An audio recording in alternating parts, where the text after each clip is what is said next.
Chapter 3 will be the final chapter. It will be the ultimate chapter of the Age of Sorcery, and then we will then shift into a new age, a different age. Yep. Kind of cool to see the Age of Sorcery come to an end, because the ending is pretty intense, and that's why we're not showing all the content, because, you know, it's going to be an experience to have. What's up, everybody, and thank you for joining me for another video. My name is Whack4863, but you can call me Whack. So, we've seen what Funcom has shown us in the live stream, or at least I did, and I'm going to recap that for you here. However, it appears that I was wrong, and there may not be server-wide events. However, I still feel like there's something going on with this solar eclipse, and we may see differences in the exiled lands when this happens.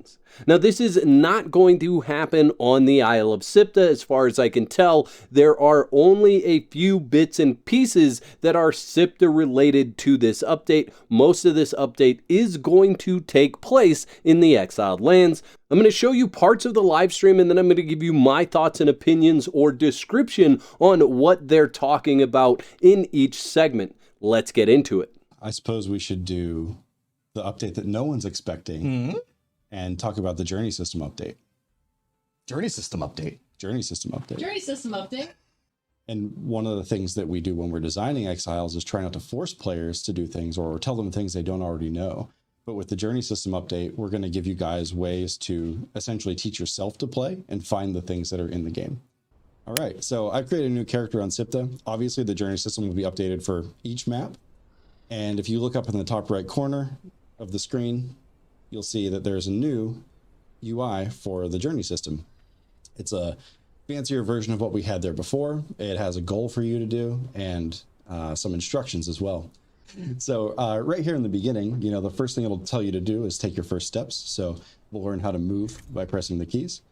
And you'll see that there's an update, same as the old journey system. And another thing you'll see is that you can open the menu to see what those steps are, as shown by the J up in the corner. When you're on a gamepad or playing on a console, you'll have different shortcuts shown for what you can do. And it'll bring up this new window. And the way that we approached the journeys is essentially the way we approach knowledge as well, where everything that you want to learn is meant to be dressed as a sort of profession. It's a thing that you can learn the aptitude for in the world. And it's the same for the journeys. So you can see we have journeys like warrior, archer, tanner.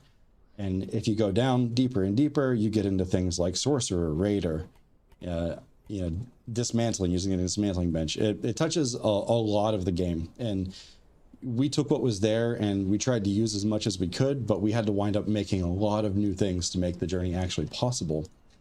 All the journeys are all now completed in linear order as well. So you won't have some steps solving before other steps, and you might not accidentally solve a step. You'll very specifically have to come into the menu and say, you know, I would like to do this journey. I would like to learn to do this thing.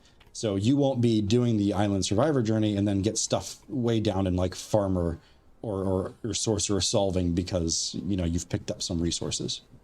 It'll ask you if you're sure you want to skip it. You won't get the reward if you skip it, so you can't use it to just farm the caches. And then some more stuff will unlock. And if you complete journeys naturally, you'll get these notifications as well, where new journeys, or one journey has completed and a new one unlocks. And then you can learn to build tier 2 buildings and so on for tier 3. And those are hidden, so you can't see them here right now. There is more journeys than you can actually see. Because we are able to just hide ones that you don't meet the bog standard requirements for. Again, like setting your own goals and like figuring out like which things you want to like prioritize on or like do things for. And because we offer rewards now for completing the various journey steps, we feel confident that like even the most like grizzled of exiled lands veterans will get something out of this new system. Some of the journey steps. So are the various journey steps like retroactive, or do you once it goes live, do you have to complete everything from the start? Any journey progress you have in the game right now is just going to be gone whenever the update comes out, and you'll start fresh with the whole new system. And that's for a couple reasons. And one of the biggest ones is just so you don't miss anything. Like we don't rob you of any rewards or experiences or learning that you might not already have. You know, the context of the old journey system is much different than the new journey system. So in many cases, we wouldn't even really be able to map progress one-to-one from one to the other. So this is a big change coming to the system for journey steps in Conan Exiles. Up to this point, once you reached level 60 or you had already done those journey steps in a previous gameplay, there really wasn't a reason to go back and recomplete any of those journey steps, leaving a lot of them just never completed. However, with this new system, since it actually gives you in-game rewards, it looks like they have elevated the journey step system to have a reward basis where you may want to actually engage in those different journey steps. Now, they did say in the live stream that everyone's journey steps would be essentially wiped. They're going to go away, and the new journey system is going to be there. You're going to have to start over with it. This is not a wipe of your character. You don't have to worry about losing anything on your character, any levels, anything like that. It's essentially just resetting your progress through the journey step system, because the old journey step system is going away and the new journey step system is being implemented. And they preface a lot of what they're changing with the journey step to actually teaching people how to play the game, which I think is a very cool idea, and I'll be interested to see what journey steps are in there and what kind of rewards you actually gain from those journey steps. When they were going through the list of journey steps, you were able to catch glimpses of items that you would receive for completing those. And I feel like this is really going to benefit the nomad players who are playing the game without crafting anything,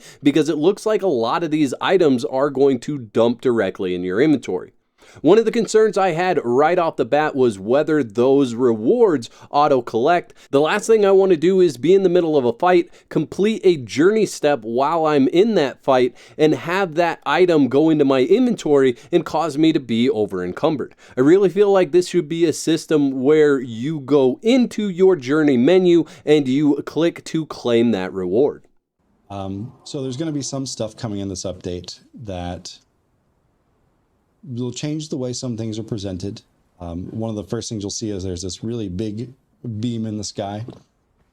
We have removed some other beams from the game that you might see as, you know, decorative skylights of sorts, to make it so that when we have events like this, it really stands out that there's something happening that draws your attention. It's like, hey, come over here. There's something interesting here. Yeah, exactly. So you can see this from really far back, even in the starting desert. You'll see it on the horizon. And, you know, it's kind of ushering you forward to find how and where the story is unfolding. So for anyone who hasn't seen Mek-kamoses' Spire before, usually looks much different than this. You can see there's a lot of defenses. A lot of the Conan Exiles are here. One of the first things you might notice is that this guy's dressed up. So we wanted to have these guys in uniform from the beginning. We had a technical hurdle that prevented us from putting Battle Pass and Bazaar items on NPCs, essentially. So we're over that now. And if we continue up to the top of the spire, you'll find our new buddy, Mek-kamoses, is decked out. Got some new digs. And he's also found a new friend that he has tied up to his lovely altar, which is what the giant beam is coming from. So you guys will also be able to explore some new dialogue with Mek-kamoses. I don't think there's any reason we really need to hop into his dialogue right now. We can just save it as a surprise. But Mek-kamoses will pretty much tell you that there's these fancy new rocks that you can go find. And if you bring them back to him, similar to headhunting in Chapter 2, you'll get a nice reward for doing that. He'll also ask for something else. And before I tell you what that is, we'll go back to the red stones themselves. So the red stones are called blood crystals. And blood crystals are essentially a hardened... It is the blood of the giant kings that soaked into the ground, hardened, and resurfaced. The giant kings are extremely powerful sorcerers, and their blood has essentially returned to the surface and animates things that it touches. So now that might give some more context to understand why there is a golem system coming, which some of you may have seen represented in my armor or in some of the updates we put out this morning. But you'll be able to go out, harvest the blood crystals, and we'll talk a bit about that as well. Bring them back to Mek-kamoses with his sick mask, and get those rewards and participate in another little activity. Blood crystals, how do I get them? How do you get blood crystals? How do you harvest the blood of the giant kings from the earth? Yeah, that's right. So you'll be able to find the resource like you would with other resources using the spell to detect resources. They'll be represented as as sort of red underneath the ground. You'll see red resources. I'm not going to go hunt them out now for sake of time because it is random whether or not you'll find them. But I will show you some stuff. There are two versions of finding and harvesting these, and I'm actually going to need and after you kill him, you can harvest his corpse to get the blood crystals. Oh no, encumbered. Encumbered again. So what you'll normally be finding in higher level areas is a straight up animated earth golem. And you can see the blood crystal in his heart, or like heart in his chest there. And it's the same deal as the rock nose. Whenever you kill him, you get to harvest his resources and bring it back for a reward, or keep it for yourself. So You can't have this specific enemy as a pet, but someone did ask, Nivorbian asks, can you keep a golem as a pet? Not that one, but... But wait, there's more. So there's a lot to unpack with this section. First of all, the spire of Mek-kamoses, or Mek-kamoses' spire, however you want to say it, that is located in G7 in the game. That is getting a full overhaul to what you see in the live stream. So that's going to change. It's not just going to be the location that you go to learn set anymore. You're going to be visiting this location on a regular basis in order to interact with different things that are related to the Age of Sorcery Chapter 3 content.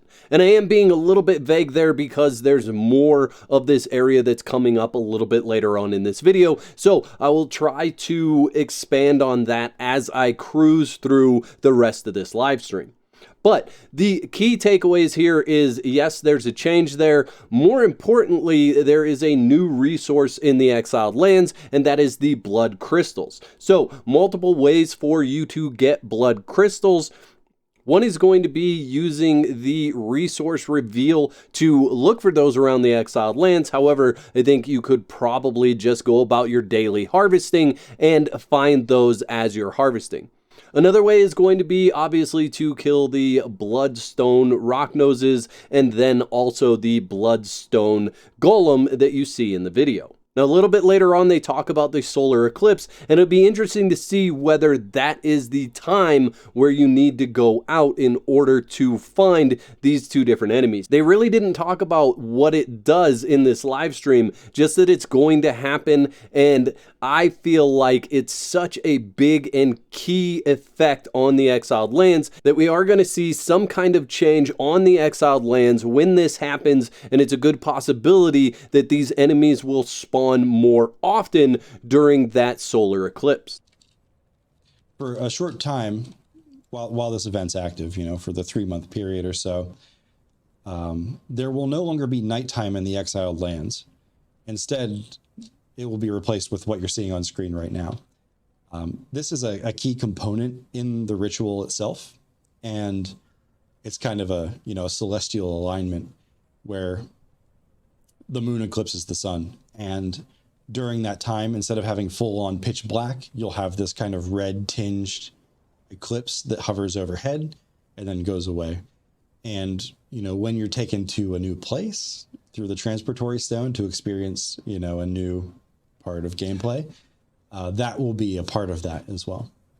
So like I said, they left a lot out, I think, with this, and they intentionally did. They even said at the beginning of the live stream that they were going to leave things out intentionally so that you could find out more about it once it actually comes out and you have it in your hands. They didn't want to spoil everything in the live stream, but I feel like this is such a big thing. This is something that changes everything that we know about the day cycle and night cycle of the exiled lands, and it's unmistakable. I feel like if they didn't do something across the exiled lands, they really missed an opportunity with this. Yes, they talk about how it's a key component to the different rituals, both on the exiled lands and in the dungeon, but they really leave a lot out, and I feel like this is going to be a big change coming to the exiled lands.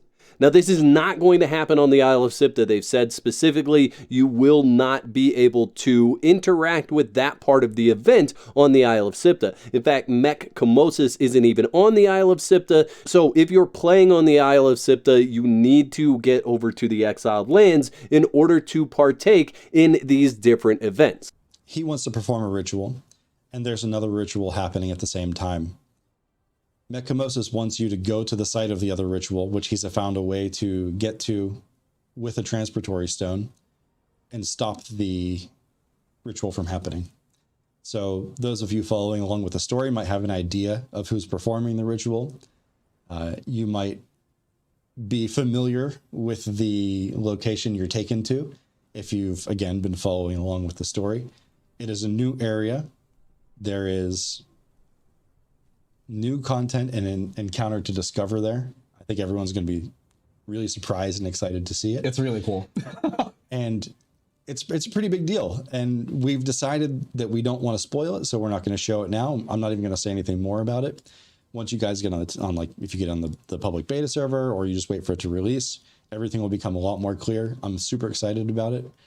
But here you can see we're able to put the blood crystal in this portal to fire up a portal that lets you go somewhere, that location and check out something awesome. Okay, so obviously this is the entrance to a dungeon, and they do a pretty good job in the live stream of skirting around where you're going and who you're going to be facing. However, a few hours after the live stream, they posted on their blog, and they kind of spoil it there, so I'm going to spoil it for you here. They say new features, there's a boss dungeon. Enter a new dungeon and clash with Karak in the epic culmination of the Age of Sorcery. So we're obviously going to have some kind of battle with Karak himself or with the followers of Karak. I'm not entirely sure, but we at least know that there is some sorcery involved with this dungeon.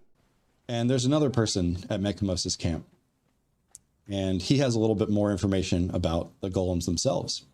So this is another Conan exile who has started using that blood crystal that's used to make his altar. And, he is essentially obsessed with the art of carving golems and using that blood crystal to make something, really amazing. Mm-hmm.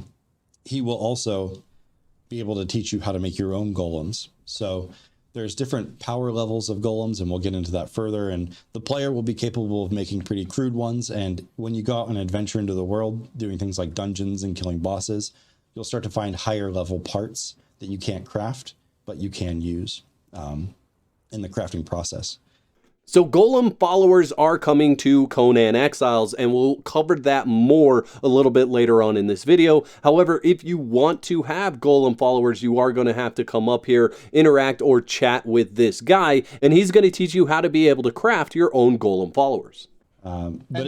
These folks take ancient oboli too, right? Excuse me. Yeah, that's right. So it'll be the same thing. It's actually, I believe it's even using the same tables. So the guys that you could get last time will be the guys that, you could get this time if you're getting thralls through that method. And the things that you can purchase are mixed up a little bit.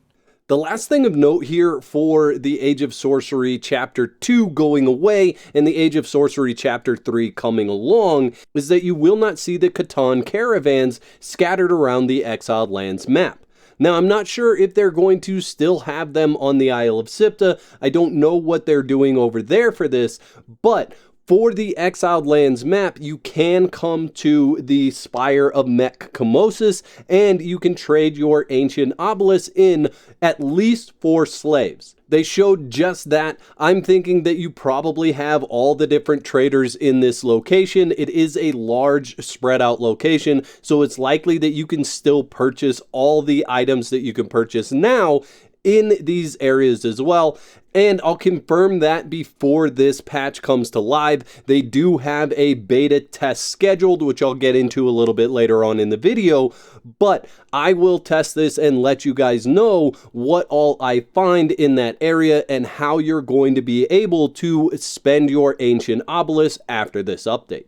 So if you're not already subscribed, this is a perfect time to grab your free subscription so you don't miss out on further information about the Age of Sorcery Chapter 3. Oh yeah, so I mean, obviously Mek-kamoses doesn't exist on the Isle of Sipta. So the journey system that we showed, what we're about to show with golems will be available on Sipta, but the narrative-oriented things that are like Mek-kamoses Spire, the new bit of content that you'll run into, those are only going to be on Exiled Lands, and everything else will be everywhere. So golem parts, crafting and discovering golems, all of the building stations and everything that we show, that'll be on both maps, just the narrative is separate. So like I said earlier on in the video, some of this is not coming to the Isle of Sipta. You're not going to run into Mek-kamoses on the Isle of Sipta. So my guess is they'll leave those Catan caravans in place until the end of the Age of Sorcery Chapter 3, and then maybe we'll see something change on the Isle of Sipta as well. Golems are going to be a follower that you can craft, and they have 2 arms, 2 legs, a torso, and a head. And you can make different pieces to create a different follower at the end of the day. Each of those different pieces also have different attributes that you'll see the side effects of whenever you go into the actual golem crafting station. So this is a bench that you'll make the parts on, and you can see the recipes for the things that you can actually create. And once you create those pieces, you can bring them over to the assembly station, and it'll, kind of splat them down here. Put the pieces in context so you can see them in the world. And once you put all the pieces on, you'll have access to a ritual that lets you actually animate that guardian. The guardian golem can harvest resources for you while you're in the world. And if I can move it there, it'll go into that inventory, and then they'll just go to passively pick up those kind of resources. So because he's looking for sticks, he knows that he can find sticks in trees. And as he harvests, his inventory will start to fill up with the things he's harvesting. I know that one thing people will just ask automatically is, can they harvest star metal? The meteorite has to be cracked before they'll harvest it, but they will harvest it once it's actually been opened. So this is what we would call a tier 2 golem. He's made out of iron. And you can see he's got a ton of health. And that kind of brings me to one of the next things about golems is they cannot be healed like other followers. Once you make them, they're made out of a destructible material that will erode and decay over time. They won't really passively decay, but when you take them into combat and they take damage, that damage is forever. There's no way to heal them, no way to bring them back. But they also have a passive deflection mechanic. That's like we borrowed from when a player gets a rebound off of a shield. So if you hit a golem, there's a chance that the shield, they'll do a shield rebound, that target will get kicked back, and then the golem will have like a window of opportunity to exploit that as well. Do golems have to be on follow mode in order to autonomously harvest, or can you just like set them and just like let them go on their own? At the moment, they do have to be on follow. One of the things that we didn't get to finish, but is almost done, is a way for them to harvest autonomously, where you can kind of leave them in a place and let them just do their own thing. But that hasn't been fully QA tested. We don't have a timeline for when that will be released, but I know that in the long run, it's a thing we want to do, because eventually you will likely see some or all of this behavior coming to normal thralls too. I know that's another thing people will want to see is if golems can do it, why can't people? And for the time being, we want it to be a thing that sets golems apart and keeps them special. But in the long run, it is absolutely plausible that this winds up on regular Something humans we'd as like well. to do, yeah. In case you couldn't hear, the question was when golems are destroyed, can you like salvage some of their parts or anything like that? Right now, when they're gone, they're gone. They just blow up. So he just falls apart and he drops what he had in his inventory, and there goes his axe arm. Another thing that might not be obvious at first is on this one, it not only has a jar for a head, but its torso is hollow, and it's an incense burner. And one of the things you can do with this golem is put different flowers in it, or if you take it a step further, you can put the powder of those flowers in it for a greater effect, to have some kind of passive effect around your character. So different flowers will do things like increase deflection, add a health regeneration around the golem. There's like strength weapon damage increase around it. I can't remember exactly how many effects there are offhand. There's a bunch. There's like 2 different qualities of various effects, and then there's like there's 5 or 6 different effects. Yeah, and then a second tier for each one as there's well. like 5 or 6. Yeah. They're all lotus driven, and you can take the lotus and grind it and get a more potent version of it. There's one here, Crystalline Guardian Tar Head. Whenever you take that item and you check it out, I should put it on the bench actually just so you can see here. It'll add different qualities. In combat, creates flammable pools of tar. So now if you apply a fire effect to those, you have traveling fire essentially. I think I want to say there's 2 types of coating, but there might be 3. So this one has the scythe arm. You always have to have an empty arm in the left, but the right one determines what kind of tool they use. And you can see here when I put the scythe arm in, it can harvest foliage. I put the chest in, that's the incense burner. So it has the lotus burner attribute that lets you burn flowers. And it has the explosive jar head, which means it detonates on death. Okay, so now we've got this guy. If we inspect him, we can see all that same stuff. We can see his health, his armor, how much inventory he has. And now it's obvious that the inventory size matters because that's how much stuff they can carry when they're harvesting. They run out of inventory space, they can't harvest anymore. And then with this guy, like it said, he's got the explosive jar head. So whenever he dies, it'll drop the jar. And even though I killed him manually, you can see the jar burning and rolling on the ground, and there's the explosion. This is the super high powered golem. You can see he has insane health and armor, and he's set up to harvest rocks as it is. Oh, that is a lot of health. Jeez. Yeah, but like I said, he can't be healed. Right. Yeah. So it is as effective HP can be, but he also has that deflection mechanic on top as well.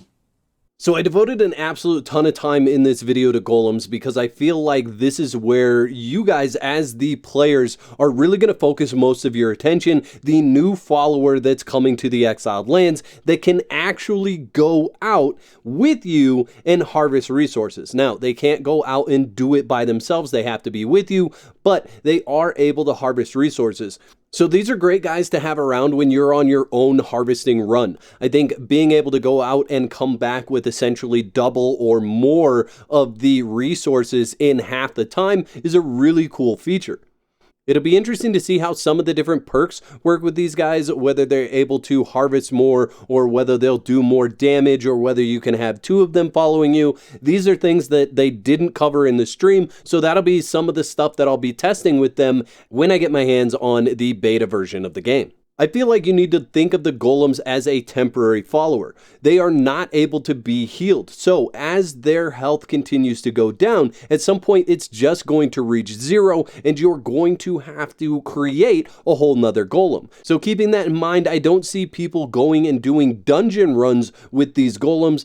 I would expect to see that people use them strictly as a harvesting buddy. I mean, you saw that, did don't you? worry. Yeah. We're getting to those. We're getting to those. What about these rounded things? Did anyone see these?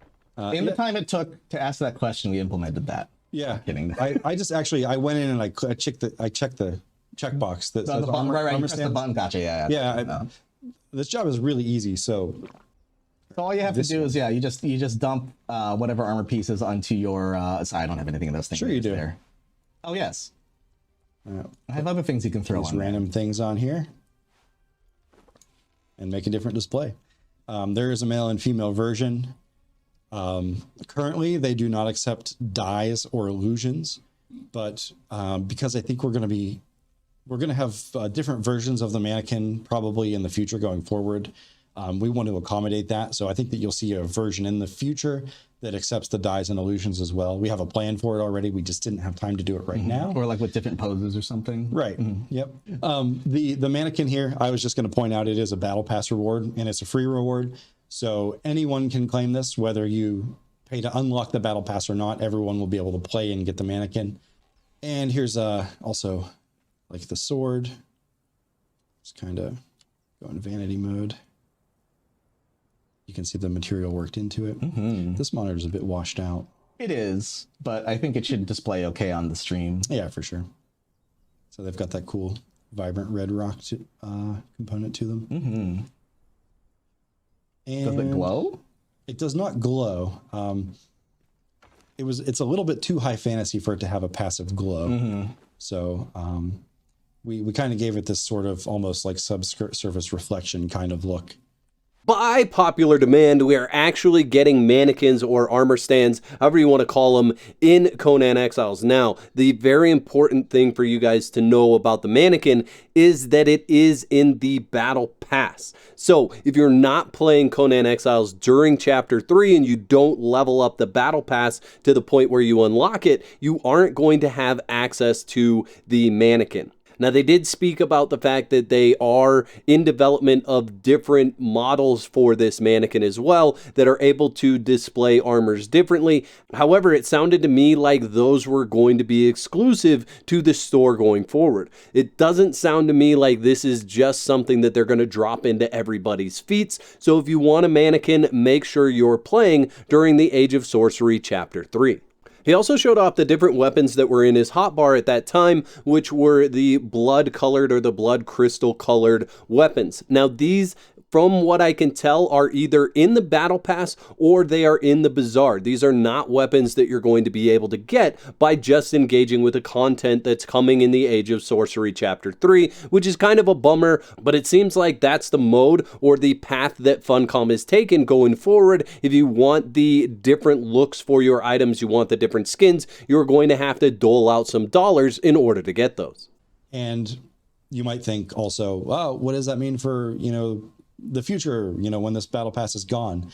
We will have other versions and iterations of this that are probably available in the shop. We may eventually wind up having the base game version as well.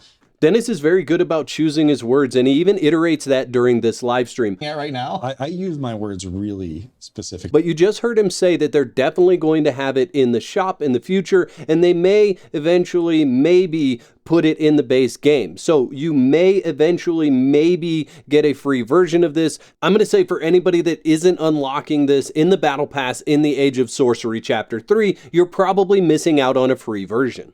Some footage from one of our folks over in Oslo. He actually went and built a big thing, and this gives you a better idea of like just what's possible. I love how good that Tyrannian stuff. I'm sorry to interrupt. It looks so good. The horse and the armor set is so awesome. So yeah, this is just going to be like just a short view of just like what's possible with like the new building sets that we'll be adding that are Tyrannian themed. I believe the new Tyrannian pieces are going to be in the Bazaar, I believe. I included this because I just wanted to show you some of the things that are coming to the Bazaar with the Age of Sorcery Chapter 3. Some new updated Tyrannian building pieces. They look great. They look dandy. Let's see what the price is once the Age of Sorcery 3 comes out. Public beta for Chapter 3 is planned to go live this Thursday, the 23rd of February. Chapter 3 will be Chapter 3 will be available for testing this Thursday, and the Chapter 3 release date, official release date, is currently planned as March 14th. All right, so the beta version of the game comes out on the 23rd of February, and then just 3 short weeks later, it looks like we'll get that to the live version of the game. So I will do my best to cover everything so that you're prepared for the live release once it comes out, and then I'll continue to cover it once it comes out as well. And I want to know what you guys are most excited about from the live stream. What did you see that just gets you excited to return to the Exiled lands? I'd like to thank all my YouTube members for your continued support. Y'all are absolute legends. If you'd like to become a legend, there's a button that says join on this page. Click that for details. There's 2 videos on the screen, click one of those to watch next, and I'll meet you over there.